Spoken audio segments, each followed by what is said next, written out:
Então, irmão, nós queremos agradecer a presença de todos.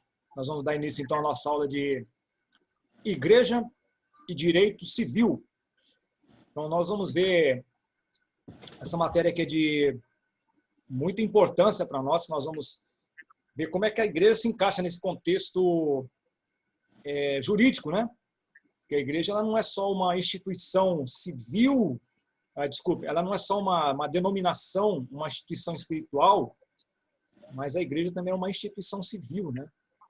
Então, nós vamos ver aqui a sua origem, quando que no Brasil, né, que é o que nos interessa, que aqui a igreja ela foi considerada como um ente jurídico, né, a partir de quando, e quais constituições que colocaram a igreja, primeiramente deram voz à igreja evangélica, né? Tem um histórico bem interessante que nós vamos tratar aqui, que é a primeira igreja oficial do Brasil não foi a igreja evangélica, né? Isso era, por mais de 400 anos, foi a igreja católica, que era a igreja oficial do Brasil, né? Então, nós vamos ver a partir do século XIX, quando a igreja, então, é dada a liberdade da igreja se mostrar como realmente ela é, né? Então, nós vamos começar com uma oração, pedindo para que Deus nos direcione e possa também trazer aqueles irmãos que ainda não chegaram. Senhor nosso Deus, queremos uma vez mais te agradecer pela oportunidade de estarmos juntos aqui. Pedimos ao Deus que tu venha tomar a frente desta aula, venha nos ensinar, nos instruir, venha nos capacitar para tudo aquilo que viemos a falar, seja para a edificação do teu corpo, assim te pedimos, em nome de Jesus. Amém. Amém. Eu vou compartilhar uma tela com os amados aqui e eu vou passar para vocês depois, tá?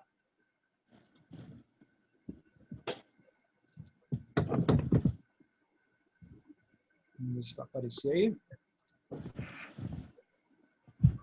Tá vendo aí? Igreja e Direito Civil? Tranquilo?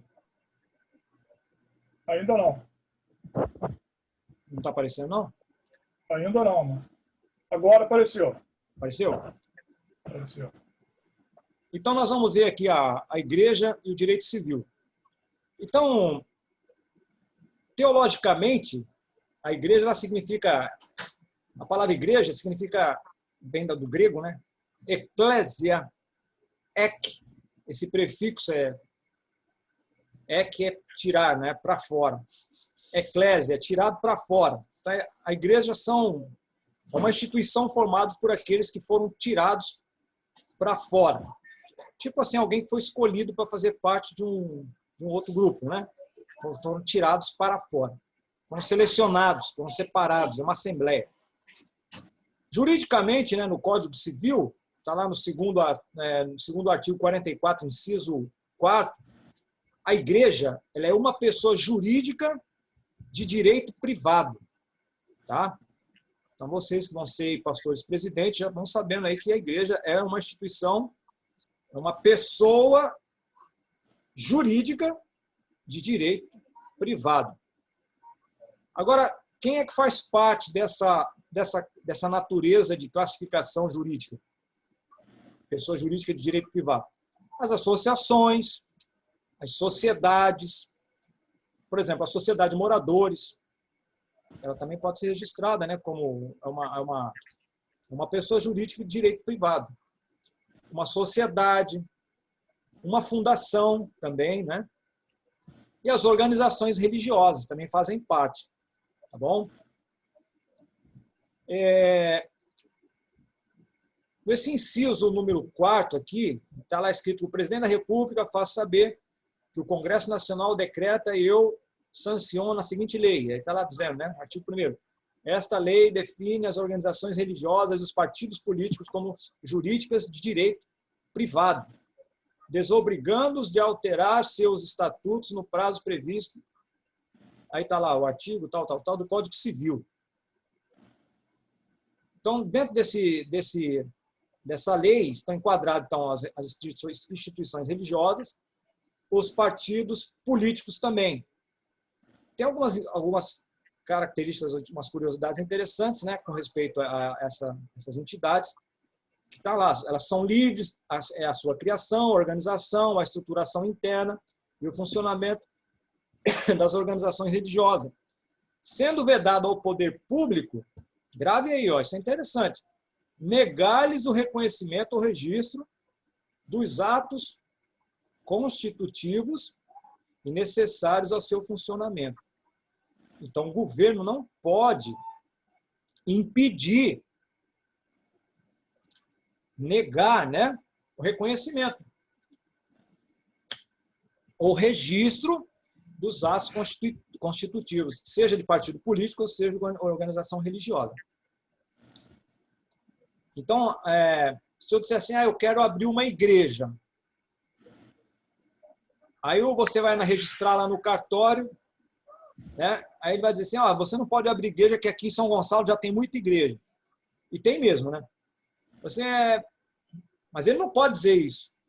Por mais igreja que exista, o governo não pode impedir a abertura de igreja. Tá? Já com questão a partido político, isso vai depender de tratativas do Tribunal Superior Eleitoral, que é ele que trata essa questão eleitoral, que já é uma outra natureza de associação, né? Mas com relação à igreja, não pode se impedir que a igreja funcione ou de se abrir igreja. Essa, então, seria um dos motivos da facilidade de se abrir tanta igreja que tem por aí. Então, as disposições concernentes às associações aplicam-se subsidiariamente às sociedades que são objeto do livro especial, tal. Então, vamos ver só o que interessa, está falando de partido político aqui, mas vamos ver só o que interessa à igreja aqui. Então, a igreja é uma pessoa. Por que a igreja é uma pessoa jurídica? Ela é uma pessoa porque ela nasce. O sentido de pessoa aí é esse, tá? Pessoa, mas ela é uma pessoa abstrata. A igreja não é um ser vivo. Mas ela é uma pessoa porque é uma associação. É considerada uma associação, né? Então, associação, entenda bem, não associação, um clube. Associação quando se associam pessoas, né? Uma fundação, pode ser, sei lá. Uma visão assim de um grupo de pessoas que estão ali com um objetivo, com um fim. Então, a igreja é uma pessoa porque ela nasce. Um dia a igreja foi registrada, então ela nasceu, por isso que ela é uma pessoa.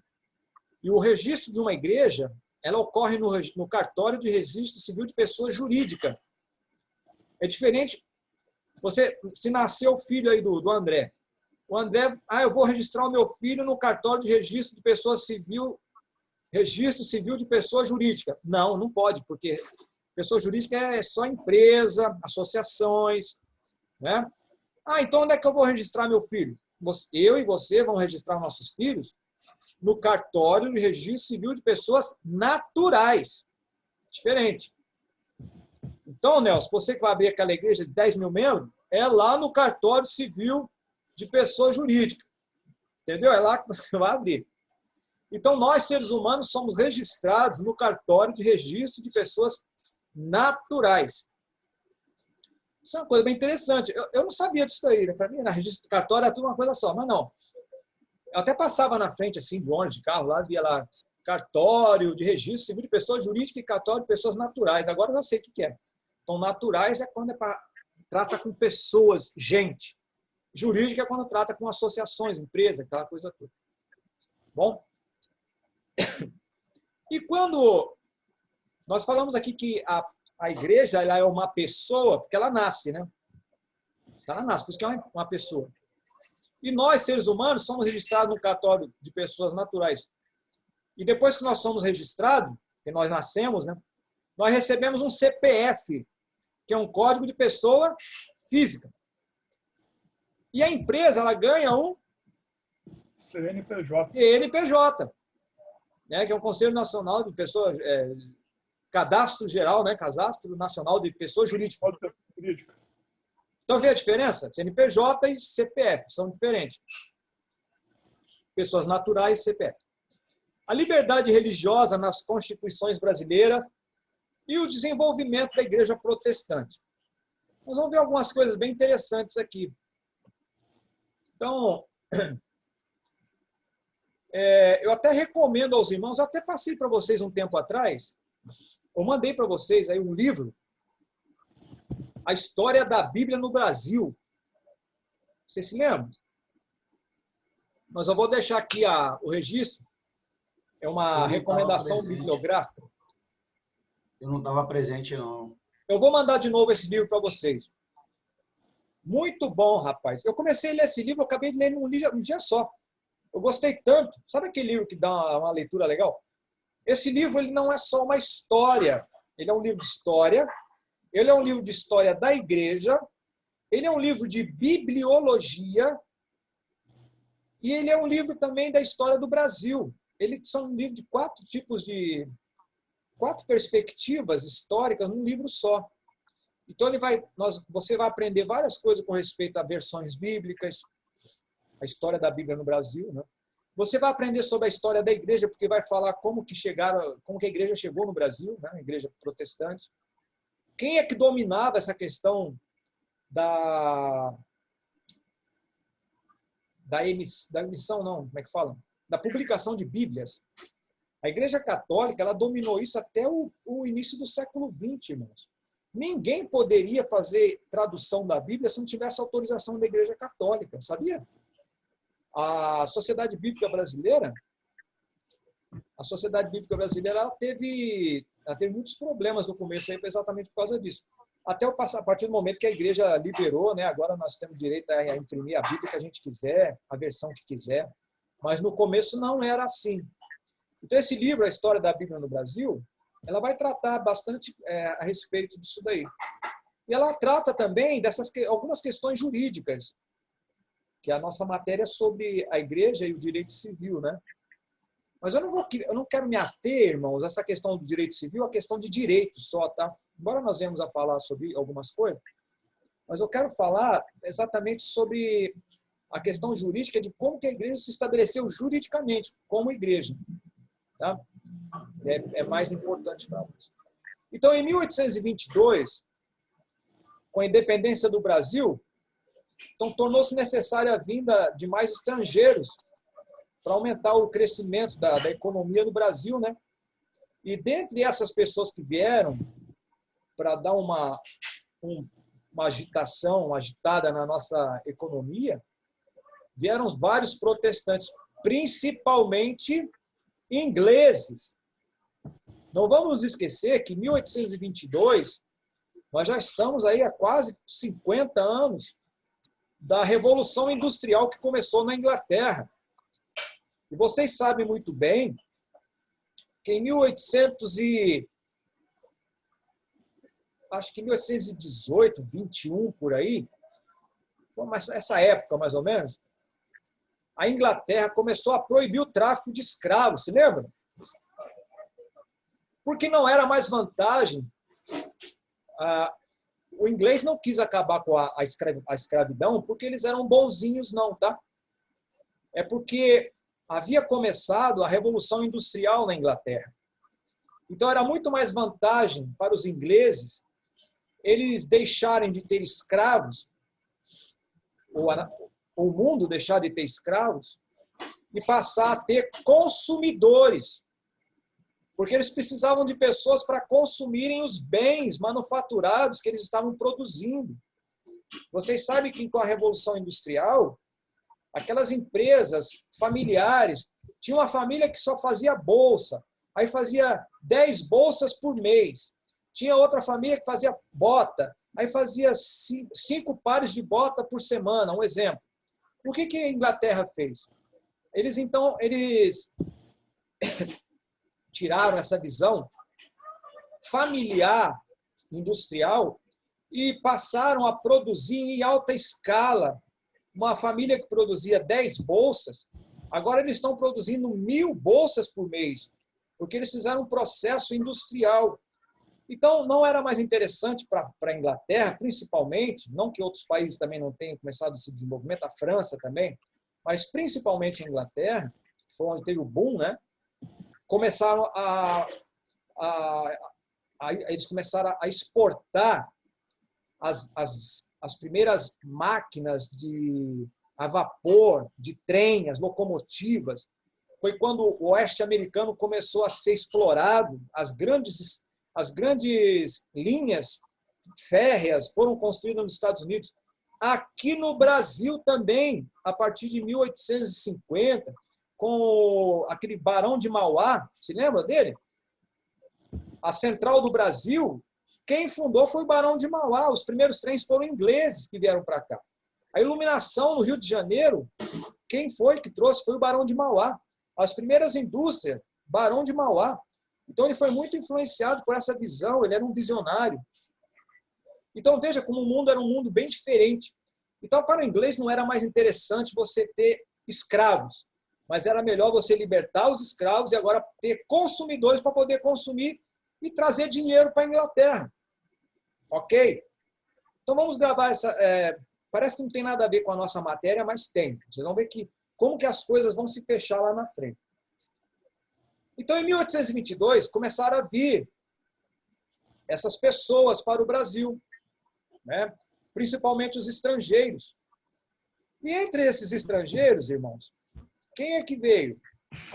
Vieram os imigrantes, né? Os ingleses. E aconteceu uma coisa bem interessante aqui no Brasil, porque como a Igreja Católica ela dominava, não que as igrejas evangélicas fossem proibidas de existir, não. Havia uma certa liberdade, a partir até de 1808, quando chegaram aqui o Dom João VI, né? Até um pouco antes, as igrejas evangélicas elas poderiam existir, mas olha só como é que tinha que funcionar. Elas não podiam ter placa de igreja, as pessoas não podiam fazer proselitismo, fazer evangelismo nas ruas, as casas ou igrejas, elas deveriam estar situadas dentro das próprias casas e não deveria ter nada do lado de fora que identificasse como igreja. Isso era a determinação da Igreja Católica, para que elas existissem. Outro problema que aconteceu no Brasil. Você sabe que só podia ser enterrado aqui no Brasil com honras, né? Tendo ali uma cerimônia fúnebre, só as pessoas batizadas na Igreja Católica. Quem não era batizado na Igreja Católica não tinha direito sequer a ser enterrado em cemitério. Irmãos, isso vai trazer um grande problema no Brasil. Porque a partir do ano de... Em 1831, você passa aqui Nós temos aqui registros históricos disso aí. Eu até recomendo um dia que, se vocês puderem, ali na rua Pedro Ernesto, ali no centro do Rio, perto... Sabe onde é o Hospital dos Servidores? Aqui no centro do Rio, perto da Praça Mauá, ali. Ali por trás, eles estavam fazendo uma reforma ali nas ruas, e dentro dessa reforma eles começaram a escavar ali e descobriram um porto que estava escondido, chamado Valongo. Esse Valongo, irmãos, foi um porto que no século XVIII, 1700 e alguma coisa, ali por aí, 1750, até 1820, por ali, pasmem os irmãos, esse porto está escavado lá, agora virou um patrimônio da humanidade. Inclusive, é o único porto de desembarque de escravos que existe no mundo, que está em exposição, tá bom? Tem um aqui na África, mas ali tem só a fortaleza, né? Como é que é o nome ali? Não sei se é Gana. É entre a Nigéria e Costa do Marfim, ali, não sei se acho que é Gana, né? Enfim, então tem ali, que era onde os escravos embarcavam, e no Brasil tem esse Valongo, é um lugar onde os escravos desembarcaram. Irmãos, tem um registro histórico ali, não se assuste não, mas parece que em 150 anos, desembarcaram ali 1.500.000 escravos. Você sabe o que é isso? Só nesse Valongo. Imagina o que não desembarcou em outros lugares. Então, muitos escravos, quando chegavam, eles desembarcavam ali na Alfândega, que é ali na Praça 15. Alguns chegavam doentes, eles eram levados para uma daquelas ilhas que tem ali, antes de chegar no Rio de Janeiro. Tinha um lugar lá que os padres tratavam deles. Os que conseguiam sobreviver, eles eram trazidos para esse valongo, ali desembarcava, e depois tinha ali na rua do Lavradio, ali na Gamboa, né? Saúde, aquele bairro que tem ali por trás do Hospital dos Servidores, Pedro Ernesto hoje, era o lugar onde tinha os armazéns onde esses escravos eram colocados. Os escravos que eram batizados na saída da África, eles tinham que fazer um juramento, o padre, o sacerdote, alguns sacerdotes, inclusive, eram negros, tá? Que se convertiam e se tornavam sacerdotes. Eles ganhavam por escravo que eles batizavam. Irmãos, o negócio, a história é complicada, né? Às vezes, os brancos venderam, mas os negros também estavam envolvidos no tráfico. É triste dizer isso, né? É triste. Então, até os padres ganhavam por almas que eles batizavam. E na hora do batismo, os negros que vinham para embarcar nos navios negreiros, para serem transferidos aqui para a América e para a América Central, né? Eles iam geralmente para os Estados Unidos, Cuba, Venezuela, né? E Brasil. Eram os lugares para onde eles iam. O Brasil recebeu quase 6 milhões de escravos. 6 milhões. Morreram, irmãos, no tráfico da viagem, mais ou menos 1.200.000 escravos morreram nos navios tumbeiros. Triste, triste, é de chorar, se você ler a história. Como eles sofriam. É uma coisa nem animal, não se faz nem com animal que se faziam com os escravos, coitados. A ponto de muitos preferirem morrer do que serem escravizados. Eles arrancavam os dentes deles à força para que pudesse entrar comida na boca dos escravos no navio. Eles eram forçados a comer. Tá? Chegava no Brasil, os coitados, chegava mais na pele do que no corpo. Eram tratados igual animais. Os que conseguiam sobreviver eram vendidos ali como animais, né?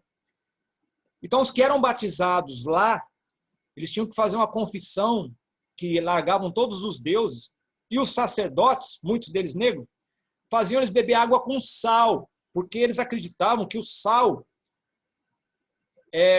quando eles se abstinham de comer sal, eles acreditavam que tinham poderes mágicos. E os padres, sabendo disso, mandavam eles comer sal, que era para negar toda a fé que eles tinham, o credo, na divindade que eles acreditavam lá na África. Então, com isso, eles se batizavam, negavam a fé. Alguns, nessa hora que se batizavam, eram queimados com ferro quente, como um animal. Tá bom? Agora, você imagine só, associe o fato da pessoa estar dizendo, você está agora batizado em nome de Jesus. Já teve que negar a fé dele, né? Bebeu sal lá, água com sal. Agora, a partir do batismo, ele é queimado com ferro quente. Como a cabeça de um africano desse vai associar, poxa, rapaz, em 10 minutos que eu estou aqui, eu tive que negar minha fé, aceitei esse tal de Jesus e me queimaram com ferro quente?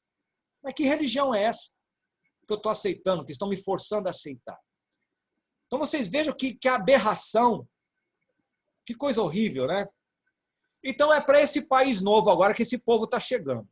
Então eles chegam no Brasil, alguns que não eram batizados, se viessem a morrer aqui no Brasil, esses escravos que chegavam eram chamados de escravos novos, negros novos, pretos novos. Tudo isso para falar do cemitério, tá? Esses pretos novos, eles não podiam ser enterrados, irmão, porque eles não eram batizados. Onde é que eles botavam esses pretos novos?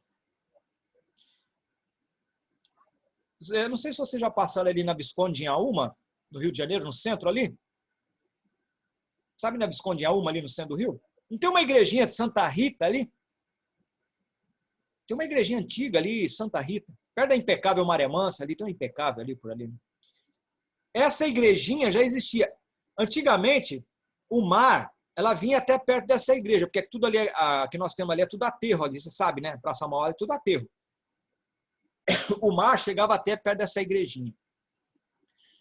Os escravos que morriam sem ser batizados, ou eles eram enterrados lá na Santa Casa de Misericórdia, que fica lá na Santa Luzia, lá no centro do Rio, ou eles eram enterrados em volta dessa igreja, Só que eu estou dizendo em volta da igreja mesmo, alguns negros que eram batizados, eles eram enterrados ali.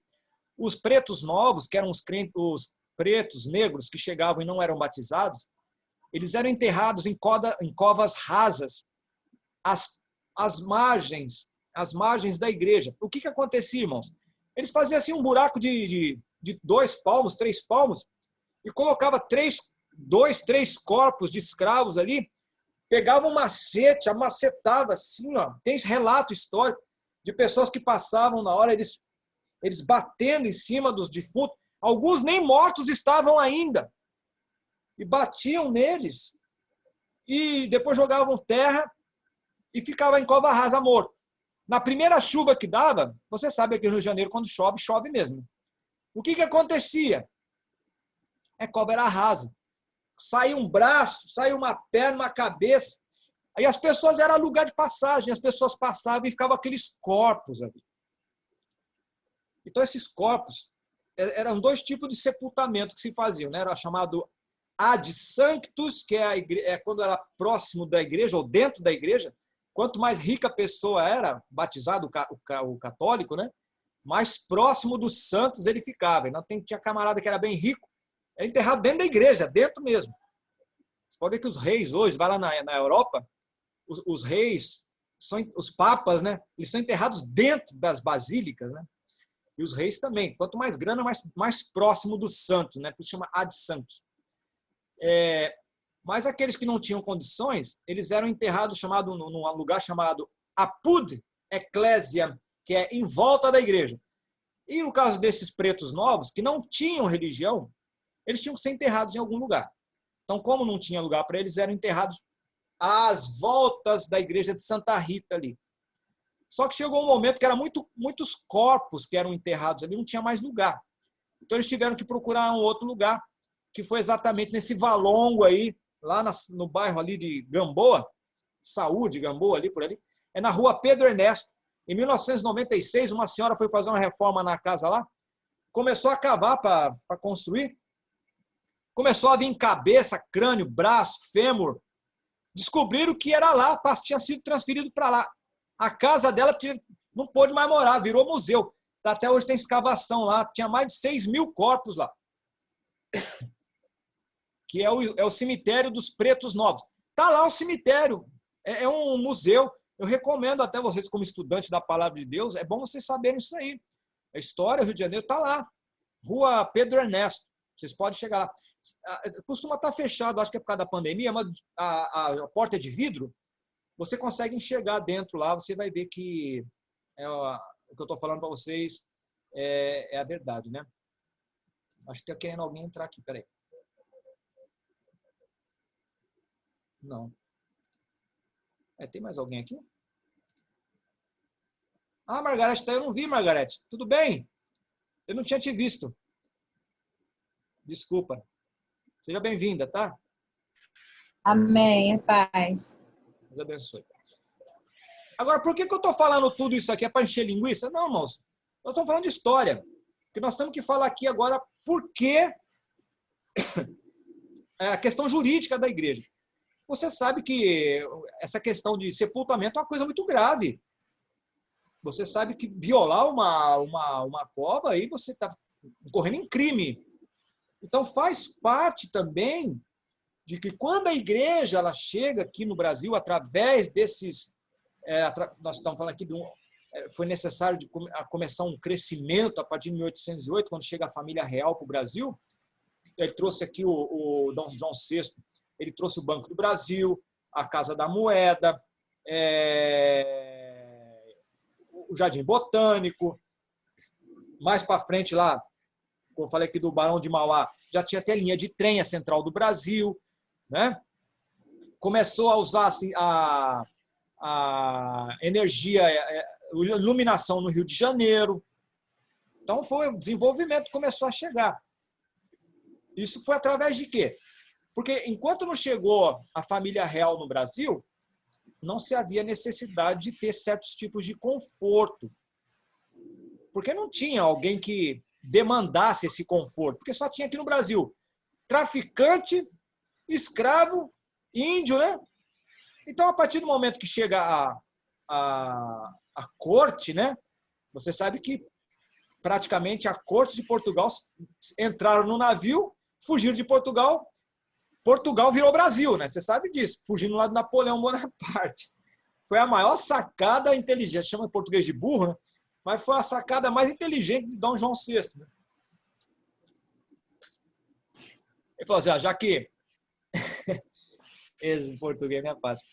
Ele falou, já que Napoleão Bonaparte vai invadir Portugal, eu estou sabendo que ele está chegando, vamos fugir daqui, raios. Entraram no navio, todo mundo, meu irmão, transferiu a corte de Portugal para o Brasil. Quando Napoleão chegou lá no Portugal para invadir, ué, cadê o rei?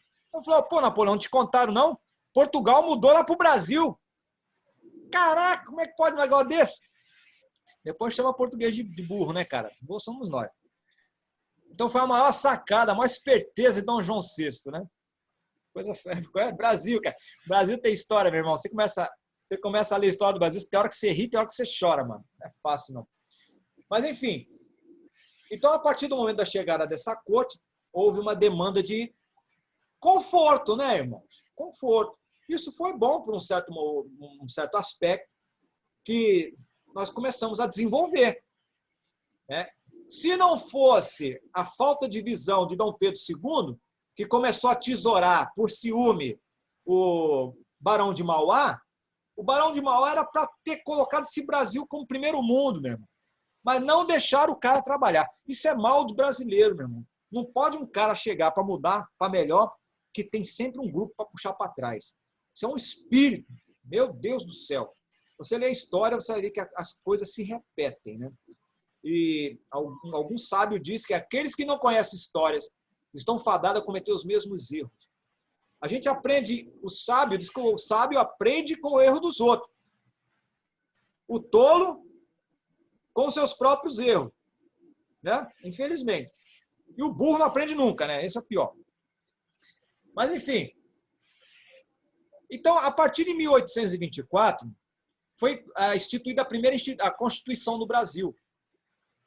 É de caráter confessional, ela estabelecia em seu artigo 5º a religião católica apostólica romana como religião oficial do Império. Então, veja que até então não tinha, a igreja evangélica não tinha expressão nenhuma. Podia existir? Sim. Está até aqui, ó. A igreja católica apostólica romana como religião oficial do Império. E as demais religiões, leia-se evangélicas ou outras, né? Apenas o direito de culto doméstico ou particular em locais com esta destinação que não poderiam ter aparência exterior de templo, como pode ser observado na transcrição abaixo do referido artigo. Então, tem um artigo aqui, ó, do livro do Nogueira, né? Aí está dizendo aqui, religião católica apostólica romana continuará a ser a religião do Império. Todas as outras religiões serão permitidas com seu culto doméstico ou particular em casas para isso destinadas, sem forma alguma exterior de templo. Então, não era proibido a existência das outras igrejas. Só que um detalhe, irmãos. As igrejas passaram a ser toleradas. Por quê? Porque você sabe que quem entrou no circuito agora foram os ingleses, né? Os ingleses eles impuseram o fim do tráfico no Brasil. Em 1831, isso está registrado numa escola ali na rua Pedro Ernesto, você pode ir lá que está lá escrito. Hoje é uma escola municipal, acho que é Dom Pedro II o nome da escola, não sei se é esse o nome dessa escola. Tem uma placa lá de bronze, está escrito assim, em 1831, a cidade do Rio de Janeiro era a cidade com o maior número de escravos urbanos do mundo. Acho que você não ouviu direito. Em 1831, meu irmão, a cidade do Rio de Janeiro era a maior cidade com o número de escravos urbanos. Era o lugar no mundo que tinha mais escravos urbanos no mundo. 1831. Não vamos nos esquecer que nessa época o Dom João VI já tinha assinado uma carta aquela chamada... Você já ouviu falar um termo que se diz assim, é para inglês ver, né? É uma lei para inglês ver. De onde é que vem essa fala? É porque os ingleses, em 1810, por ali, eles fizeram um documento, fazendo Dom João VI assinar, que ele não mais traficaria escravos. E os ingleses botaram várias patrulhas no litoral brasileiro para caçar navios que ainda estavam trazendo escravos para o Brasil. Porque havia uma bancada escravagista política no Rio de Janeiro, muito forte. E o Rio de Janeiro funcionava através de tráfico de escravos. O Brasil foi o último país no mundo a abolir a escravidão, irmãos. Foi o último. Nunca foi interesse. A princesa Isabel, que gente boa, ela assinou a lei áurea. Né? Você vê como é que foi demorado. Primeiro foi a lei do sexagenário, depois a lei do ventre livre. Eles não queriam libertar os escravos. Para depois, em 1888, a princesa Isabel lá assinou, né, a toque de caixa, ou forçadamente, vai se saber, embora ela não maltratasse. A história diz que ela tratava bem, né, os escravos, né? Vamos ser justos. Inclusive Dom Pedro II também. Não, ele não maltratava, não. Mas, e ela é filha dele, né? Mas, vê, 1888. Mas em 1810, o inglês já tinha feito uma carta para Dom João VI assinar, dizendo o seguinte: olha, amigo, nós estamos vindo para o Brasil, nós somos aliados de vocês, nós vamos defender vocês lá do francês, mas nós queremos o seguinte: primeira coisa, vocês vão fazer só negócio conosco, vão fechar os seus portos para as outras nações, né? E vocês vão ter que acabar a escravidão. Aí o Dom João VI, interesseiro, claro, está assinado. E outra coisa, eu não quero perseguição com o nosso pessoal aqui no Brasil, porque nós não somos católicos. Você sabe que os ingleses, a maioria deles, eles eram anglicanos, né? É uma igreja reformada, né? É uma reforma que teve, não reforma não, uma igreja que se separou da igreja católica apostólica romana no século XVI, por causa do Henrique VIII, que quis casar lá com uma boizinha lá, que ele se engraçou, ele já era casado, o Papa falou: se você casar, você vai para o inferno, vai torrar na chama do inferno. Aí ele falou assim: eu vou casar com ela assim, eu vou me separar dessa aqui e vou casar com a outra. Aí Helena, como é que é o nome dela? É Vambora, não é Vambora? É Vambora? Vambora? Não, esqueci o nome dela agora. Aí ele casou com a outra, chamou um sacerdote evangélico, expulsou o padre de lá, e a igreja passou a ser anglicana, né? Passou a ser dominada não mais pelo Vaticano. E esse povo agora estava vindo para morar no Brasil. E tipo assim, eu sei que vocês, portugueses, gostam de perseguir quem não é católico, mas eu quero que vocês dêem liberdade para o meu povo. Não, o Dom João VI falou: pode vir. Inclusive, vocês não vão poder ser sepultados nos nossos cemitérios, que vocês não são batizados na igreja católica. Mas nós vamos permitir que vocês construam o cemitério de vocês. E esse cemitério existe até hoje. Ah, pastor, mas onde é que está? Lá no Caju. É o cemitério dos ingleses, irmãos. Esse cemitério, quem fundou, foram os ingleses que vieram para o Brasil a partir de 1810. 1808, até um pouquinho antes, né? A partir de 1808, né? Quando veio do Dom João VI. Então, esse cemitério existe até hoje. E esse cemitério, irmãos, ele era bem diferente do cemitério católico. Porque o cemitério católico, ele era, segundo o relato de pessoas que passavam pelos cemitérios católicos da época, diz que as pessoas era um tal de entra e sai de gente ali, e gente entulhada, uma em cima da outra para ser enterrada. E o camarada disse assim: olha, todo dia que eu passo por esse cemitério para fazer alguma coisa, sempre tem corpos a serem sepultados, que estão insepultos, ainda aguardando vaga no sepulcro. E era aquela coisa opressiva, fúnebre, escura, né, sombria, o cemitério católico. E o cemitério dos ingleses, o que os ingleses fizeram? Como eles eram evangélicos, né, a visão deles é um lugar de paz. Então, eles plantaram árvores. Então, os túmulos, tem os bancos que as pessoas podem se assentar. Então, não tem, parece que você está no cemitério, mas não parece que você está no cemitério. É assim até hoje o cemitério dos ingleses. Faça uma visita lá, né? Não é pecado, não. lá no Caju, ali nas proximidades do Caju, cemitério dos ingleses. E você vê que toda aquela região ali era um cemitério de pessoas que não eram evangélicas. Lá também tem um cemitério dos judeus. Está lá no Caju. O Caju era um lugar retirado do Rio de Janeiro, na época. Era suburbão. Hoje, Caju é praticamente centro do Rio, né? Há quem diga que o Dom Pedro II tomava banho. Tem a prainha lá que o Dom Pedro II tomava banho, no Caju. Eu frequentava muito a casa de uma irmãzinha que morava lá no Caju. Tinha oração lá, né? Uma benção. Irmãos, isso eu morava lá em Vaz Lobo e ia para oração nessa casa aí. Olha só a loucura. Isso aí, estou falando de 1984, 85, 86. Eu ia lá para o Caju, irmãos, umas 6 da tarde, saía de lá 11 da noite, saía do Morro do Caju, ia lá para a Avenida Brasil pegar o 577, né? Que era o Praça Tiradentes, Madureira. 577. Nunca ninguém mexeu comigo, irmão. Passava aquelas ruas do cemitério ali sozinha à noite. Que loucura. Era Deus guardando também, né? Mas hoje em dia eu não tenho coragem de passar ali, não. Eu acho que nem naquele morro não vou mais. Deus me livre. Esse negócio está bem mudado lá. Apesar que eu tenho amigos lá, irmãos que moram lá, né? O Caju era um morro bem tranquilo na época. Hoje eu não sei mais. Faz mais de 15 anos que eu não vou lá. Mas, enfim, irmãos. Veja só. Nós estamos falando aqui de a religião católica. Só podia ser enterrado, então, quem era batizado. E as outras igrejas não eram reconhecidas. Eram toleradas, juridicamente falando. A igreja não podia se expressar, porque não podia nem evangelizar, não podia nem ter placa.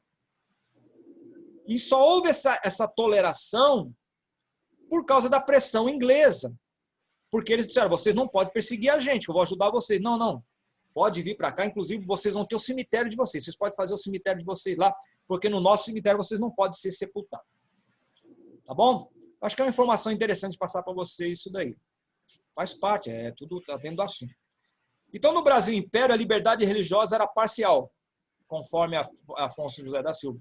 As demais religiões eram apenas toleradas. Nesse período, os protestantes enfrentaram dificuldades quanto à realização do casamento civil. Crente não podia fazer o registro civil. Por quê? Porque não era reconhecido. Então, os protestantes enfrentavam dificuldades para realizar casamento, a criança nascia, não tinha onde registrar. O acesso à educação, a utilização também dos cemitérios, não podia, só podia ser enterrado católico. Então, foi daí que surgiu a necessidade, né, de fazer, então, esses cemitérios que eu falei para vocês.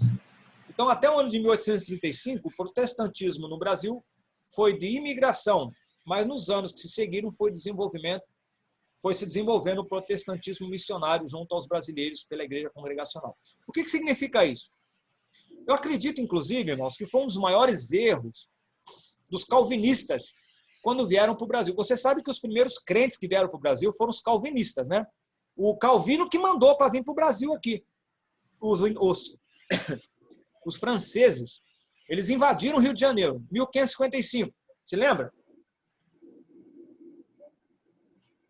Você sabe que eles criaram aqui no Brasil a chamada Antártica Austral, acho que o nome era esse nome do Brasil aqui. Então, era como se fosse um pedaço da França, o Rio de Janeiro. Mas que lugar do Rio de Janeiro especificamente? Você já cruzou ali a barca Rio-Niterói? Você já viu a escola? Sabe onde é a escola naval? Onde é o aeroporto de Santos Dumont? Era ali. França Austral. França Austral era o nome. A França Austral era ali. Onde é o aeroporto de Santos Dumont? Escola naval. Os franceses, invadiram ali. Mas que franceses? Calvinistas. Eram os huguenotes, né, chamado. Eles ficaram com quase 10 anos ali naquela região. Quase 10 anos. Aí os araribóia expulsaram eles de lá, alguns foram mortos, né? Agora, qual foi o problema ali, irmãos? Que eu falei aqui foi o erro que eles cometeram. É que quando os calvinistas chegaram aqui no Brasil, eles não vieram com a visão missionária Mas eles vieram com a visão colonizadora. Entendeu a diferença? Eles não vieram com a visão de evangelizar. Embora tenham, de certa forma, a primeira ceia, a primeira Santa Ceia evangélica no Brasil, quem celebrou foram os calvinistas, na ilha de Villers-Gagnon. O primeiro culto foi lá, 1555 também. Isso é registro histórico. Primeira Santa Ceia, primeiro culto, né? E também foram os primeiros martírios no Brasil, porque muitos foram mortos ali. Inclusive foi um deles, o Villers-Gagnon, né? Teve uma revolta entre eles lá, uma traição, uma chamada de Grande Caim, né? Aquela coisa toda. Mas essa é outra história. Mas só para dizer para vocês, o grande erro deles, se eles tivessem chegado numa visão missional, talvez a história seria outra, né? Nós tivemos um luterano que veio para o Brasil também, mas também veio nessa visão, nessa perspectiva colonizadora, não numa perspectiva missional ou missionária, como você quiser, tá? Dá na mesma. Já no caso aqui, a partir de 1835, até 1835, todos os protestantes que vieram para o Brasil vieram. Eu vou trabalhar no Brasil, mas eu sou evangélico. É diferente. Eu fico na minha, você fica na sua, tudo bem. Então não está tendo evangelismo. Eles não estão vindo com a visão missionária. Mas a partir de 1835, com a chegada dos irmãos da igreja congregacional, já foi uma chegada numa visão missionária. Tá? Então, os primeiros missionários que vieram para o Brasil foram os congregacionais. Não que não tivesse vindo outros antes. Eu falei aqui, vieram aí os calvinistas, vieram em 1555, há 300 anos antes. Só que vieram com uma outra visão. Tá bom? Depois, então, dos congregacionais, vieram os presbiterianos, os luteranos, metodistas, os episcopais, né? E aquelas igrejas chamadas de denominações históricas. Tá bom? Pastor, mas e a igreja pentecostal? A igreja pentecostal surgiu aqui no Brasil. A primeira foi a Assembleia de Deus, né? Nem era Assembleia de Deus, né? Ela tinha um nome... Missão da Fé, parece que era o nome antes, né? Tanto é que os dois missionários que vieram para o Brasil, o Gunnar Wingren e o Daniel Berg, eles vieram para ser batista, eles eram batistas, eles não vieram para deixar de ser batista. Tanto é que quando eles chegaram no Brasil, eles foram para o Pará, para onde Deus mandou, né? E foram para a igreja batista. Eles eram batistas. Só que eles já tinham recebido lá a visita do Espírito Santo, né? Foram batizados com o Espírito Santo. Tiveram um encontro lá com o Espírito Santo de Deus, né? Um na Europa e o outro nos Estados Unidos, né? E eles trouxeram essa chama. E eles começaram a fazer reuniões, e o Senhor começou a batizar os crentes com o Espírito Santo. O pastor da igreja lá, batista, não tinha a mesma visão. Estava no início ainda, né, irmãos?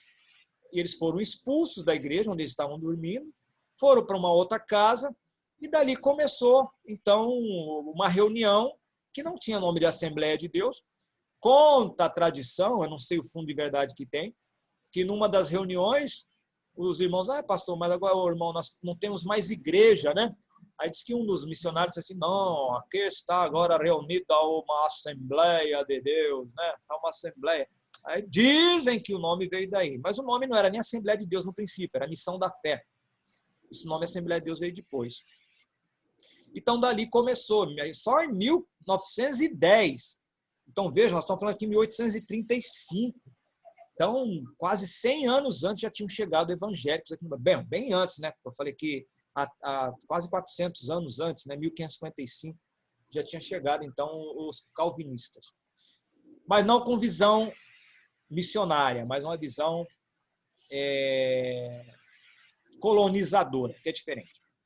Então, durante o século XIX, os protestantes buscaram com afinco a conquista da plena legalidade e liberdade no Brasil. A partir de 1860, cresceram as críticas sobre a união do Estado e Igreja, culminando no Decreto 119, de 7 de janeiro de 1890, que estabelecia a separação entre as instituições. Aqui, irmãos, grave bem essa data aqui. Nós vamos falar agora aqui aquela questão da... o Brasil é um Estado laico. Você já deve ter ouvido falar isso aí um monte de vezes, né? Isso aí surgiu exatamente da separação da igreja com o Estado. Um dos significados da palavra laico significa fora da igreja, né? Mas laico quer dizer do povo. Então, quando a gente fala que o Brasil é um Estado laico, quer dizer que o Brasil não pode ser governado por uma ideologia religiosa. Ela deve ser, o Brasil é um país que ela deve ser governado pelo povo, não por uma ideologia ou um segmento religioso. Tá?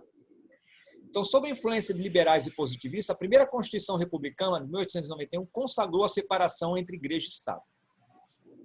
Então, até então, o Estado ele estava envolvido com a igreja. E não é bom, não é, irmãos, quando o Estado está envolvido com a igreja. Na Alemanha, até hoje é. Quem assalaria os bispos luteranos é o governo, eles são funcionários do governo. Quando o governo paga o salário do sacerdote, o sacerdote passa a ter vínculos com o Estado. Concorda comigo? Eu sou funcionário do governo. Isso aí começou assim, erradamente, lá no século IV, com Teodósio, Constantino e Teodósio, né? Quando a igreja cristã ela foi oficializada a religião oficial do Império Romano. O Constantino, alguns dizem que ele se considerava o 13º apóstolo, né?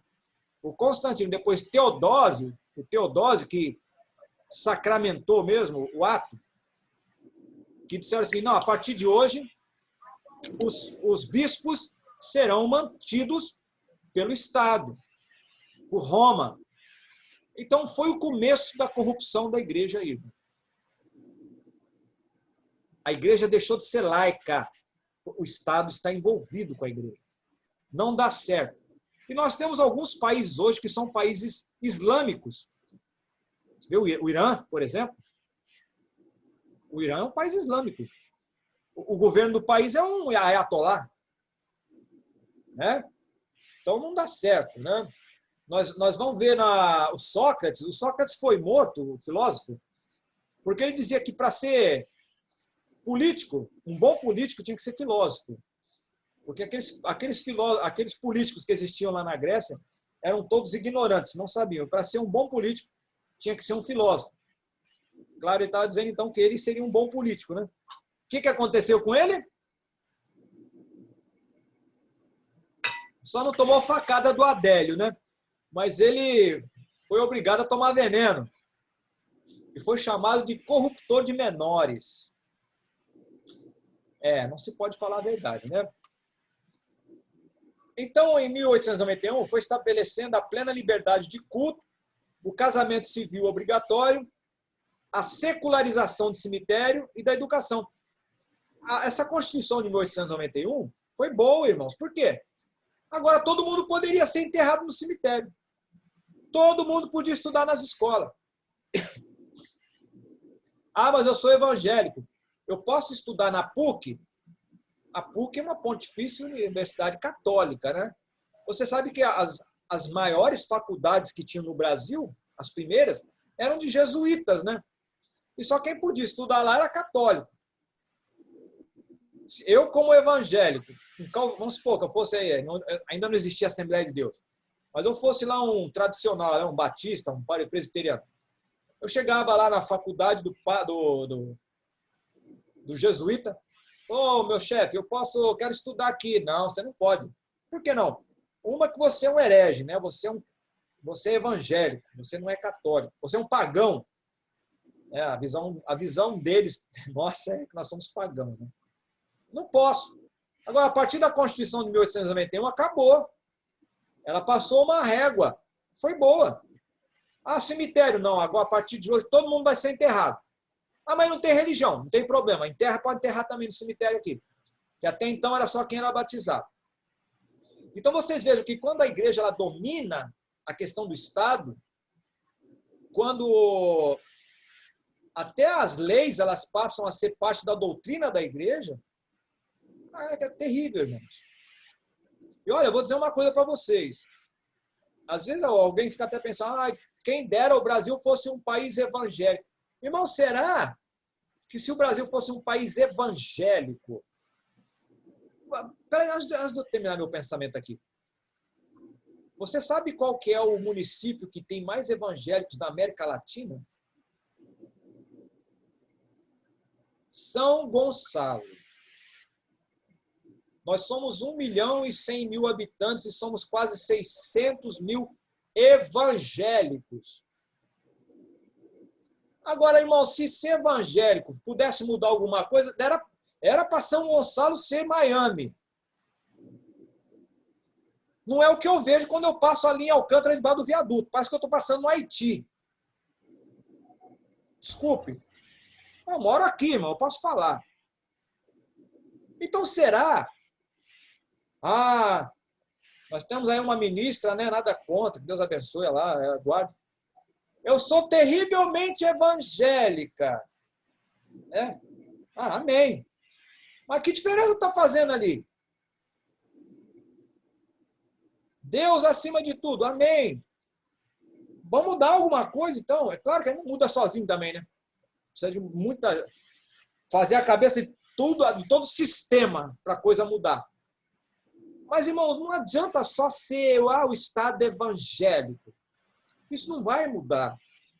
Se não mudar a pessoa, eu mudar, vamos dizer assim, a denominação do Estado, agora o Brasil é um Estado cristão, amém? Mas se não houver uma mudança na pessoa, não vai mudar nada, irmãos. É igual aquelas igrejas, esse ano é o ano da virada, esse ano é o ano da mudança, é o ano da prosperidade. Mas se não houver mudança em mim, irmão, não vai mudar nada. Infelizmente, as pessoas querem coisas novas, continuando as pessoas velhas, não muda. Então, não adianta. Então, essa Constituição de 1891 ela foi muito importante. A gente pegando o histórico passado, tudo que eu falei para vocês aqui, tinha muita coisa mais para falar, mas a aula não é história do Brasil, mas só as flashzinhos, a gente viu as coisas ruins que estavam acontecendo aqui, ela liberou. Então, o filho do crente pode estudar em qualquer escola, ninguém pode proibir mais, todo mundo pode casar, ter registro civil, vai ter o cartório, todo mundo pode se registrar. Houve uma igualdade, né, com os demais grupos religiosos. E associações religiosas também passaram a respeitar o direito comum, sendo permitidas a essas. A igreja agora podia comprar um terreno, não podia antes. A igreja pode comprar um campo, um lugar para fazer sei lá, um lugar para cuidar das pessoas carentes, leprosário, antigamente tinha muito isso, né? Não que a lepra tenha terminado, né? Ainda existe a lepra aí, mas antigamente era muito comum igrejas com leprosário. Hoje nós temos igreja com casas de recuperação chamadas, né? Que geralmente fica em sítio. Naquela época a igreja não podia comprar um terreno para fazer isso. Então isso é fruto de uma evolução de leis. Então a nossa matéria é a igreja e o direito civil. E nós estamos aqui passando de doses homeopáticas para vocês, essas mudanças importantes que foram acontecendo na nossa Constituição e na mentalidade do povo também, né? A mentalidade do povo é importante que mude também. Acompanhe essa mudança. Então, todos os indivíduos e de todas as confissões religiosas, eles podiam agora exercer o culto. Não era mais algo exclusivo da Igreja Católica, né? Podia adquirir bens, só que tinha que observar algumas disposições, segundo a lei, né? A República só reconhece o casamento civil cuja celebração será gratuita. Então, a partir da Constituição de 1891, não se paga para fazer cerimônia de casamento. Não se paga entre aspas, tá? Igreja evangélica não cobra, não. Bom, pelo menos as que eu congreguei até hoje, ninguém cobra nada. O que se cobra A ornamentação, se quiser, às vezes tem alguém na igreja que faz, mas aí não é a celebração. É alguma coisa a mais que a pessoa vai querer lá. Tem igreja que oferece isso. Mas a maioria não. Geralmente é por conta da noiva, do noivo, essa ornamentação, né? Ou parentes do noivo, da noiva. Agora, por que eu estou falando que isso não é verdade? Porque eu vim da igreja católica, né? Fiz até a primeira comunhão. Inclusive, até alguma... Eu estava andando em Alcântara uns tempos atrás aqui. O camarada me parou na rua e falou assim, rapaz, você não tem programa na televisão? Eu falei, eu? É, rapaz, eu já te vi. Você não é o Padre Marcelo? Eu falei, meu Deus do céu, não é o Padre Marcelo, cara? Eu falei, mas eu sou tão feio assim? Eu tô respeito. Marcelão, abraço. Não, mas poxa, nada a ver. Eu sei que eu tenho cara de coroinha, mas não fui padre não, né? Não tem padre não, eu sou pastor, né? Graças a Deus. Mas nada contra. Mas enfim, eu falei, vim da igreja católica. Uma igreja católica, algumas eu sei que cobram para fazer o casamento, tá?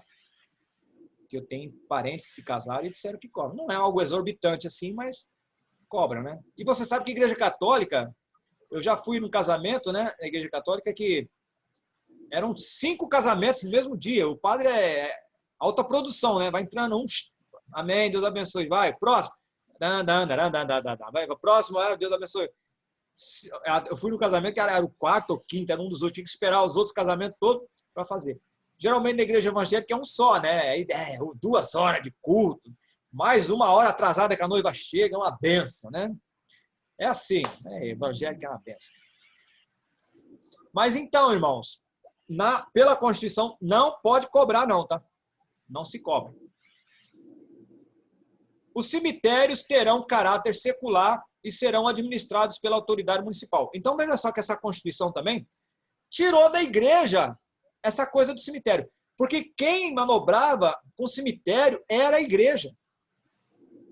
Porque nós já estudamos aqui Sociologia da Religião, vocês se lembram que nós falamos que o cemitério é considerado um lugar sagrado, né? Porque tem essa questão, tanto é que a Igreja Católica ela acredita, né? O pessoal acreditava que quanto mais próximo dos santos você tiver, mais próximo do céu você vai estar. Por isso que as pessoas elas eram enterradas. Quão mais importante socialmente o status dela for, mais próximo do altar da igreja ela era enterrada. Alguns são enterrados debaixo do altar, né? Tão importantes que são. E os mais pobrezinhos, tadinhos, são enterrados a pude eclésia, né? Lá pelas laterais da igreja, lá do lado de fora. É tão verdade isso que quando eu era católico, né? Com todo respeito aos católicos que vão assistir esse filme aqui, quando eu fiz primeira comunhão, eu fui ensinado que quando passasse na frente da igreja, na frente do cemitério, tinha que fazer o sinal da cruz. Por quê? Porque para eles é um lugar sagrado, né? Na mística, né? Na questão sociológica, da questão religiosa nossa, né? A gente tem esse lugar como um lugar sagrado mesmo, que é um lugar onde estão as pessoas enterradas, aquela coisa. É o lugar do númen, né? Da coisa sagrada em si. Embora as pessoas não estejam ali, né? A gente acredita nisso, né? Que está ali só a ossada, mas a Bíblia mesmo fala que uma pessoa que não tem direito à sepultura, a Bíblia fala sobre isso. A pessoa que morre e não tem direito à sepultura, um aborto é melhor do que ela ter nascido, né? Essa memória não me trai, ou é o livro de Jó, é o livro de Eclesiastes que fala sobre isso. Não estou lembrado, eu acho bem, né? Me ocorreu agora. Então, é importante o lugar de sepultura. Tanto é que quando Saul foi morto com Jonatas, lá em Gilgal, se a memória não me trai, né? Ora, irmãos, depois de anos que eles foram buscar, o Davi foi buscar o corpo deles lá, que estava jogado no canto, aí Davi deu uma sepultura digna para Saul e para Jonatas. Depois até que mataram os parentes dele, aqueles 7 jovens que foram enforcados lá e morreram pelos gibeonitas, né? Até aquela Rispa ficou 6 meses espantando chacais de noite e abutres durante o dia do corpo dos filhos dela. É uma das histórias mais tristes e comoventes da Bíblia. Rispa, a mãe incansável, né? Então, Davi trouxe de volta os corpos. Você vê como é importante a sepultura, né? Daí até não tem muito a ver com a nossa matéria aqui, mas como me ocorreu aqui, essa questão de cremação, a Bíblia não apoia isso não, irmãos, tá? Cremação. A Bíblia apoia sepultamento. Tanto é que cremação na Bíblia está sempre relacionado com coisa maldita. Aquele profeta que foi profetizar lá em Samaria, lá para Jeroboão, que falou assim, olha, vai chegar um descendente de Josias e vai queimar os ossos de vocês aqui no altar. E Josias fez isso mesmo lá na frente. Então, queimar os ossos, torrar os ossos, isso significa acabar com a descendência, a memória da pessoa. Então, a Bíblia não apoia isso. Isso é coisa maldita. Então, se serve de curiosidade para alguém, cremação não tem base bíblica. Tá bom? É sepultamento. Mas, enfim. Então, agora, os cemitérios têm caráter secular, ou seja, é para todo mundo. E não mais a igreja vai tomar conta, mas a autoridade municipal. Agora tem o governo, e o governo municipal é o que é o responsável pelos cemitérios. Ficando livre a todos os cultos religiosos, a prática dos respectivos ritos em relação aos seus crentes, desde que não ofendam a moral pública e as leis. Então, isso vai se replicar nas outras constituições. Essa determinação, ou essa lei, né? Mais uma vez, a nossa matéria aqui é Igreja e Direito Civil. Então, é importante a igreja conhecer, os líderes, nós conhecemos as leis que regem ou que nos dão liberdade de culto, né? A gente vai ver numa pandemia dessa, o camarada chega e fala, fecha a igreja. Será que ele pode fazer isso? Pela Constituição ele pode fazer isso? O que vocês já leram alguma coisa na Constituição a respeito disso? Alguém pode chegar na tua igreja e dizer assim, o prefeito mandou fechar. Pela Constituição ele pode fazer isso? Não. Não pode fechar a igreja. É inconstitucional. Nem o juízo do STF eles podem mandar fechar, porque a Constituição diz que não pode. Não, o governo não pode tolir o direito de se abrir a igreja. Não pode. Nós vamos ver isso daqui mais para frente. Essa matéria aqui é muito importante, irmãos. Para você que vai ser pastor-presidente, Margarete vai ser também sacerdotisa dos mantos eternos, também. É bom saber isso aí, Margarete. Né? Só poderiam, então, ser sepultados no cemitério católico os batizados, exceção dos pretos novos. Aí eu falei para vocês da igrejinha de Santa Rita, essa aqui, irmãos, ó. Em volta dessa igrejinha aqui, claro que na época não tinha esses prédios, tinha uma praia, que a praia chegava até aqui. Os pretos novos, que eram os escravos que morriam antes de ser batizados, eles eram enterrados aqui nessa volta da igreja, aqui na rua, era de terra, tá? Era areia, que era praia. Quando chovia, lembra que eu falei que era cova rasa? Quando chovia, a enxurrada levava a terra, e o que acontecia com os pobres corpos dos escravos que estavam ali? Ficava cabeça, braço para fora, e era lugar de passagem. As pessoas passavam por aqui para fazer seus negócios, seus afazeres, e viam aqueles corpos. Tem relatos históricos disso, tem livro, eu vou passar esse livro para vocês, aí chama Cemitério dos Pretos Novos.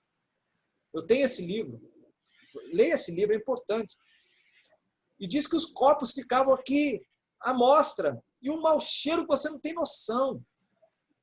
Isso mostra o descaso que se tinha com os escravos no Brasil. Se não respeitavam eles, você sabe que os negros, quando chegavam aqui no Brasil, eles já vinham com uma bagagem religiosa, cultural muito forte. Eles tinham conhecimento ritualístico, eles conheciam as questões, claro, dos deuses deles lá, mas eles sabiam que uma pessoa, quando morria, ela tinha que ser sepultada. Uma pessoa que morria não tinha lugar de sepultamento para ela, era como se fosse uma maldição. Eles tinham ali a sua crença, as suas doutrinas, os seus dogmas. Não cristão, mas eles tinham. E agora eles vêm, quando eles passam por ali, vê aquelas pessoas ali, passa lá um braço de um defunto, metade carne, metade osso, urubu comendo. Imagina a cena, irmãos. O coração de um homem desse, que já está ali contrariado. Irmãos, é muito sofrimento. Não tem como se colocar no lugar do outro ali, mas, olha, eu sei que o sofrimento foi muito maior do que a gente pode expressar. Mas é triste, irmãos, é triste. Essa história do Brasil é horrível, é de fazer vomitar. Mas é a história do Brasil, né? Então, em volta dessa igrejinha. Essa aqui é a igreja de Santa Rita. Os mais importantes eram enterrados lá dentro. Faça uma visita a essa igreja. Tem um quadro pintado dentro dela aí que não vai ilustrar os negros que foram enterrados aqui, mas vai ilustrar o dia a dia dos negros. Lá tem um pintor que fez lá tem as negras africanas amamentando os filhos, vendendo as coisas, né? É a história do Rio de Janeiro, essa igrejinha aqui. Nós estamos falando aqui 1820, não é tão longe assim, né?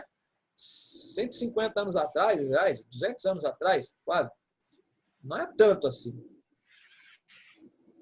Então, os sepultamentos eram dois tipos. A de santo, que é próximo, e a pur de eclésia. Olha, eu falei para vocês. Eu vou mandar esse texto para vocês, tá? Outra recomendação da Constituição de 1861. Será leigo o ensino ministrado no estabelecimento público. O que significa isso?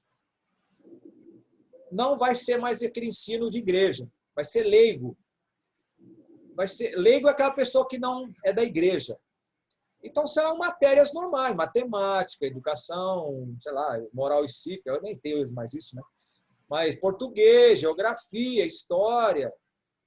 Eu sou da época de USPB, educação moral e cívica, né? Hoje ninguém sabe o que é isso mais. Não sei, acho que vocês não pegaram, vocês são novinhos, né? Eu peguei isso aí. Eu peguei aula de francês no ginásio em São Paulo, não. Aula de francês, sabe o que é isso? E aprendi, hein? E aprendi. Eu falo, meus monsieur, mademoiselle, aí dá para quebrar um galho, aquele francês beira de carne, mas dá para se safar. Dá para passar fome, não. Graças a dona Lajinha, professora de francês lá. 2 anos aprendendo lá com ela. Nenhum culto ou igreja gozará de subvenção oficial. Olha aí, isso é Constituição da 1861. O Estado não vai dar mais dinheiro para a igreja. Nem terá relações de dependência ou aliança com o governo da União ou dos estados. Então, o Estado, município, o governo federal não tem mais vínculo com a igreja. Claro, você sabe que quem governava o Brasil eram os positivistas, né? Quem eram os positivistas? Os positivistas são os que deram sequência no iluminismo. E quais foram as bases do iluminismo? Foi expulsar a igreja do governo, né? A igreja para lá, padre para lá, Deus para lá, religião para lá. Não se mete com o governo. Aqui só os iluminados, só os que têm visão de mundo, né, que vão poder discutir o futuro do povo. A igreja não tem mais domínio sobre nada. Quem manda agora, o homem agora é o centro da coisa. Não é mais Deus. Então, eles tiraram o Deus do centro. Jogaram Deus para lá, né? Então, o iluminismo fez isso. Separou a igreja do Estado e o homem agora, né, o iluminado, que é o que tem a visão, né, a ciência, que vai responder agora. Né? Fé fica... O lugar da fé é dentro da igreja. Padre, religião e Deus. Fica para lá vocês. Deixa a gente para cá. Isso vai replicar em 1861 aqui, né? Nós estamos falando aqui, que foi essa Constituição. Nenhum culto à igreja gozará de subvenção. Acabou, não tem mais vínculo. Nas primeiras décadas do século XX, teve início a Era Vargas, que foi caracterizada em seus primeiros anos como governo provisório sem Constituição. Só em 1933, após a derrota da Revolução Constitucionalista, meu avô lutou nessa guerra aqui, em São Paulo, foi eleita a Assembleia Constituinte, que redigiu a nova Constituição de 1934. Neste período surgiram as igrejas protestantes pentecostais. Então, nós estamos falando de 1934. A Assembleia de Deus chegou no Brasil em 1911, né? Mas teve uma, parece que chegou um ano antes, que foi a Congregação Cristã no Brasil, você sabia? Ela é mais antiga que a Assembleia. O pastor Francesconi, ele veio, é um americano, italiano, ítalo-americano. Ele fundou a igreja na Argentina e no Brasil. Uma das primeiras igrejas, se não a primeira, da Congregação Cristã no Brasil, parece que foi no sul do Brasil. Depois, em São Paulo, ali no na estação Bresser do metrô, tem uma igreja enorme lá. Eu quero confessar para os irmãos que eu fui um ano dessa igreja, tá? Antes de ser da Bleia. Para mim era tudo igreja, era tudo igual, eu não sabia a diferença, né? A minha tia que me levou para a igreja era da Assembleia de Deus. Aí ela passou para essa igreja, congregação, eu também fui. Para mim era tudo igual, né? E era tudo igual mesmo, parece. Aquelas irmãs com cabelo comprido, lá usa véu, né? Mas depois a gente vai aprendendo e vai ver que não, é diferente, né? A igreja Congregação Cristã no Brasil, eles não pregam o evangelho porque eles são calvinistas, né? Não sei se vocês sabiam. O fundador dela, ele é calvinista, ele era presbiteriano. Ou se não presbiteriano, mas ele era calvinista. Então eles acreditam que Deus já sabe quem vai ser salvo. Mas são pentecostais. Falam em língua, aquela coisa toda. Mas tem umas coisas diferentes. Aí eu voltei para a Assembleia e lá estou até hoje, né? Graças a Deus estamos aí, estamos felizes aqui. Então, nesse período surgiram as igrejas protestantes pentecostais, exemplo da Igreja Evangélica Assembleia de Deus, que nasceu em 1911, mas tem a congregação que veio antes. Desde 1925, a Igreja Católica vinha se mobilizando para recuperar o título de religião oficial dos brasileiros. Veja, aquela Constituição de 1861, praticamente a Igreja Católica deixou de ser igreja oficial. Mas a igreja estava lutando para querer ser a igreja oficial ainda do Brasil. Só que a igreja evangélica começou a expandir, começou a crescer, e agora mais do que nunca, né? Muito mais. Há quem diga que se juntar todos os evangélicos de todas as denominações do Brasil, nós já somos quase 40%. É muita coisa, né? É de 35% a 40% já de evangélicos no Brasil. Bom, o Brasil já era para ser bem diferente por causa disso, né? Se ser uma nação evangélica, então alguma coisa não está certa aí. Se é uma nação evangélica, nós temos que continuar orando, temos que continuar crendo, sim. Mas né, alguma coisa ainda está faltando, né, irmãos? Para a gente mudar essa nação aí. Eu não quero um presidente evangélico, ou não sei se é melhor um presidente evangélico ou um evangélico que seja presidente, né? É melhor que seja um evangélico que seja presidente, né? Do que um presidente que seja evangélico. Às vezes é evangélico por conveniência. Vai ter que ser um homem de Deus, né? Seria bom se fosse um homem de Deus. Mas não adianta mudar o homem de Deus se o sistema está corrompido, né? Então nós temos que pedir a Deus, irmãos, para nos dar sabedoria para escolher homens, né? Homens segundo o coração de Deus. E temos que orar a Deus para esses homens se candidatarem, né? É difícil, é muito complicado. Por isso que a nossa esperança não pode estar nessa terra, né, irmãos? Nossa esperança é no céu. Mas não é porque a nossa esperança é no céu que nós não vamos orar pela nossa nação. A Bíblia diz que bendita é a nação cujo Deus é o Senhor.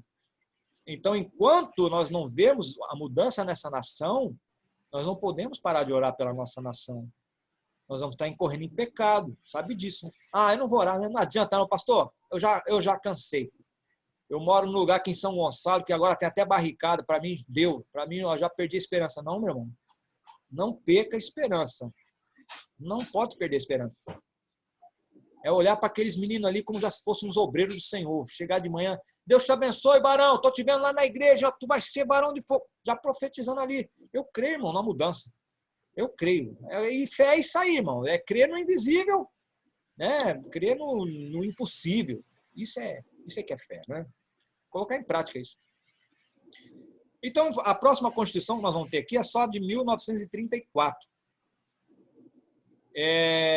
Então, o que aconteceu nessa aqui? Então, a Igreja Católica vinha lutando, né, para recuperar o título de religião oficial dos brasileiros, bem como a permissão para a educação religiosa na escola pública. Então, eles queriam continuar doutrinando, dando aula de religião, né?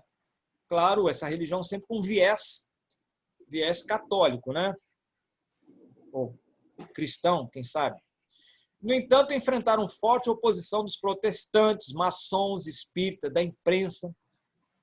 A partir do momento que você libera, várias religiões agora podem se expressar, elas saem do esconderijo, né? Ou saem da ilegalidade. Então, agora você dá direito à voz aos espíritas que não podiam. O espírita é considerado era o feiticeiro, né? Os evangélicos nós eram considerados rebeldes, né? Digno da estaca santa lá, da Santa Inquisição, né? E, enfim, maçom também, enfim. Agora não, agora todo mundo está oficializado. Então agora nós temos direito à voz. Então eles começaram a encontrar barreira. Opa, agora não é só vocês, calma. Acabou o tempo de vocês, né? Então, por sua vez, a Constituição de 1934 atendeu às exigências católicas, sem oficializar o catolicismo, e concedeu o direito de capelania das Forças Armadas, hospitais, penitenciárias, a todas as confissões religiosas, com manifestação da permissão constitucional de colaboração recíproca em prol do interesse público, o que representa uma significativa inovação em relação ao Estado e Igreja. O que aconteceu? A igreja, eu quero ser a Igreja Católica quer ser a Igreja Oficial do Estado. Não, vocês não vão ser a Igreja Oficial do Estado, mas nós vamos liberar o seguinte, a capelania.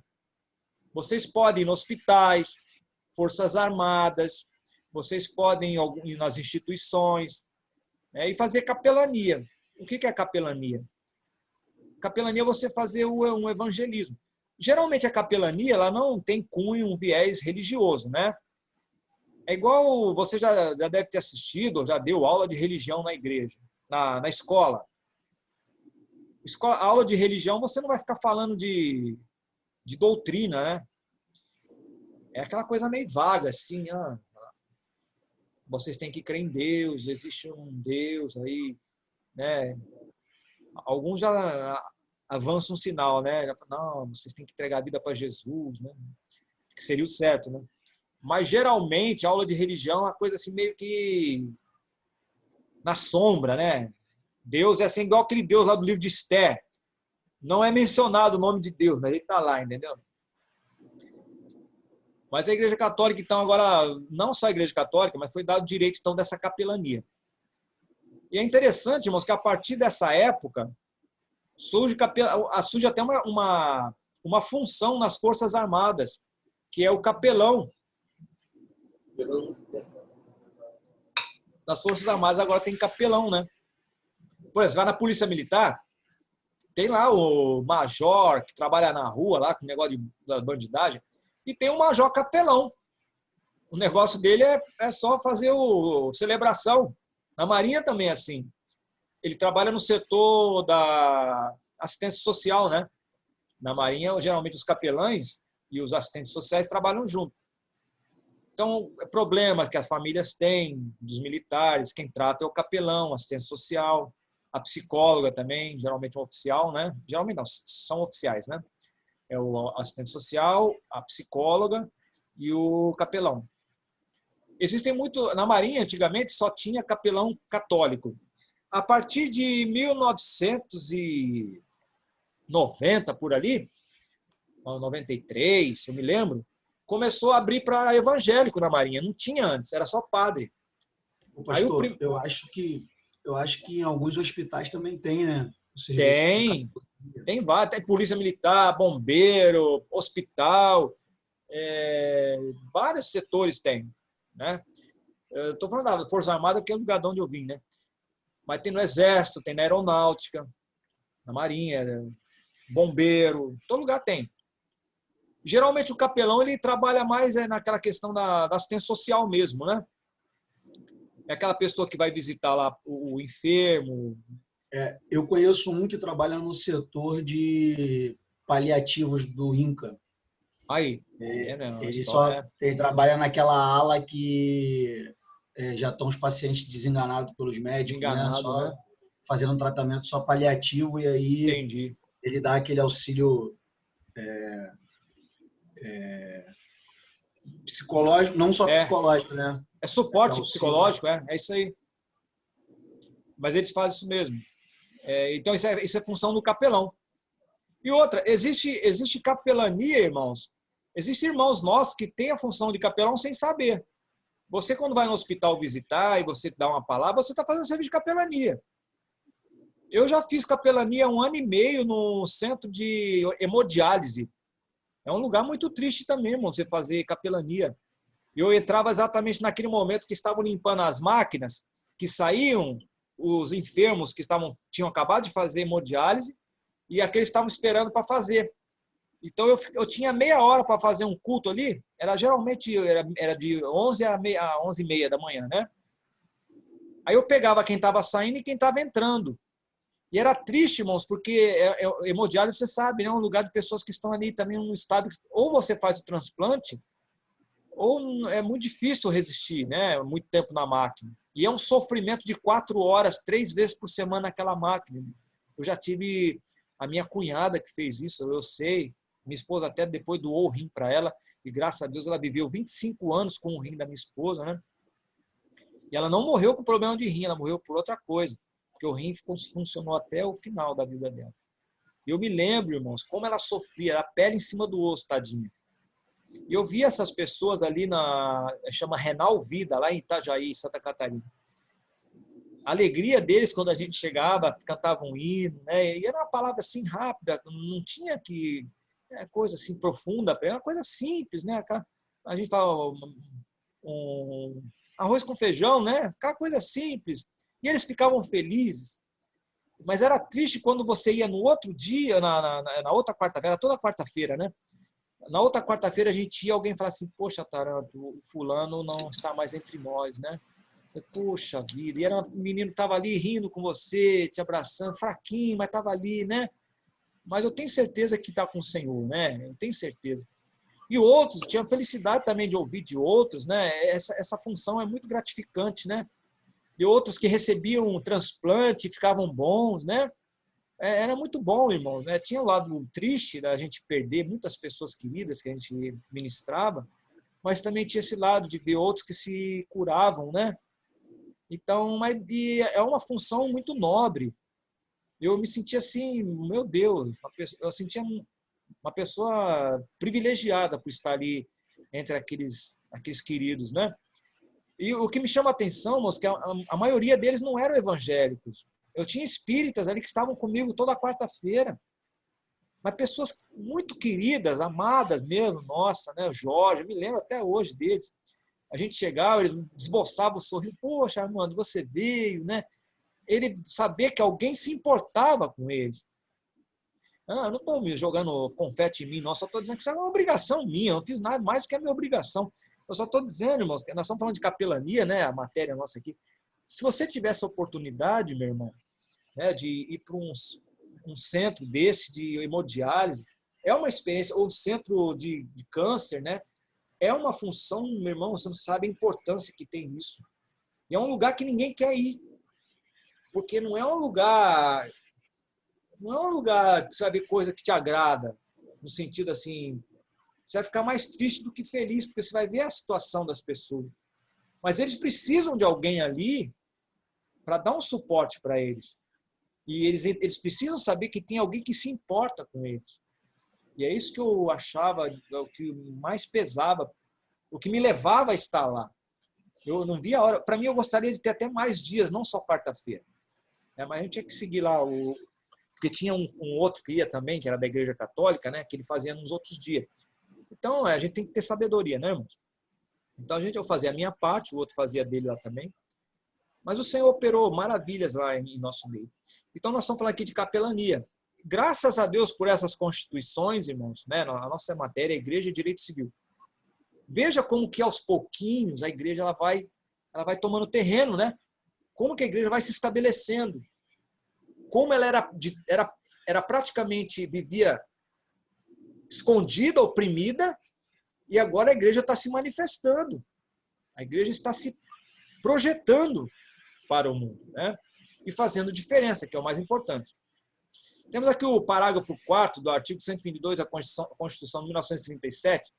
Ela diz: todos os indivíduos e confissões religiosas podem exercer pública e livremente o culto, associando-se para esse fim e adquirindo bem. Veja que esse adquirindo bem já vem lá da Constituição de 1861, quando liberou. Veja que ela vai se replicando, vai dizer, não, deixa, eles têm, vai acrescentando algumas coisas sem perder aquilo que já alcançou na Constituição. Vocês estão conseguindo entender isso aqui, dessa visão?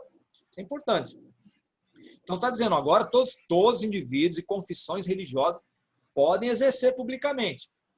Veja que lá, a primeira Constituição vai dizer, olha, a igreja pode existir, mas que fique dentro de casa, não bote placa, não faça proselitismo e fique na sua lá dentro de casa. É? Quem sofreu muito com isso aqui no Brasil, no século XVII, principalmente, foram os judeus que vieram para o Brasil, que eram chamados cristãos novos, né? Que eles eram obrigados a se batizar como católicos, mas eles não queriam ser católicos, eles não queriam ser cristãos.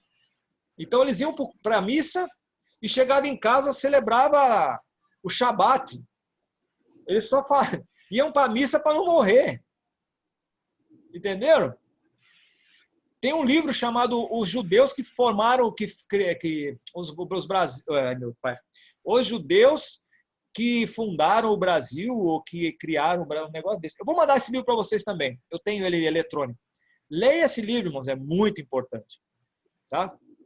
O nome da mulher é Anita Kaczynski, acho que é Kaczynski. É uma judia, né? Ela é doutora da USP, lá em São Paulo, e ela fez um estudo sobre esses judeus, os judeus marranos, que eram chamados, né? Os marranos, ou os... como é que era o nome que eles chamavam? Era marrano, cristãos novos, e tinha mais duas terminologias que eles aplicavam aos judeus, que eram... Esses judeus eram chamados cripto-judeus, né? Por quê? Eram judeus escondidos, cripto é escondido. Então eles iam para a missa, para não ser perseguido pela Santa Inquisição, chegava em casa, celebrava lá as cerimônias de judeu. Então eu vou só terminar essa parte aqui, já são 8h51, para a gente tomar um cafezinho. Então a Constituição vai dizer aqui, ó, o que tange aqui a igreja, né? Todos os indivíduos e confissões religiosas podem exercer pública e livremente o seu culto, associando-se para esse fim e adquirindo bens, observadas as disposições do direito comum, as exigências da ordem pública e dos bens comuns. Então, claro, ele vai assumir os bens, vai adquirir bens, cumprindo as determinações que estabelecem a ordem pública e dos bons costumes, né? Ok? Então, nós vamos fazer o seguinte, nós vamos dar uma parada agora. Eu vou dar uma encerrada aqui. A gente encerra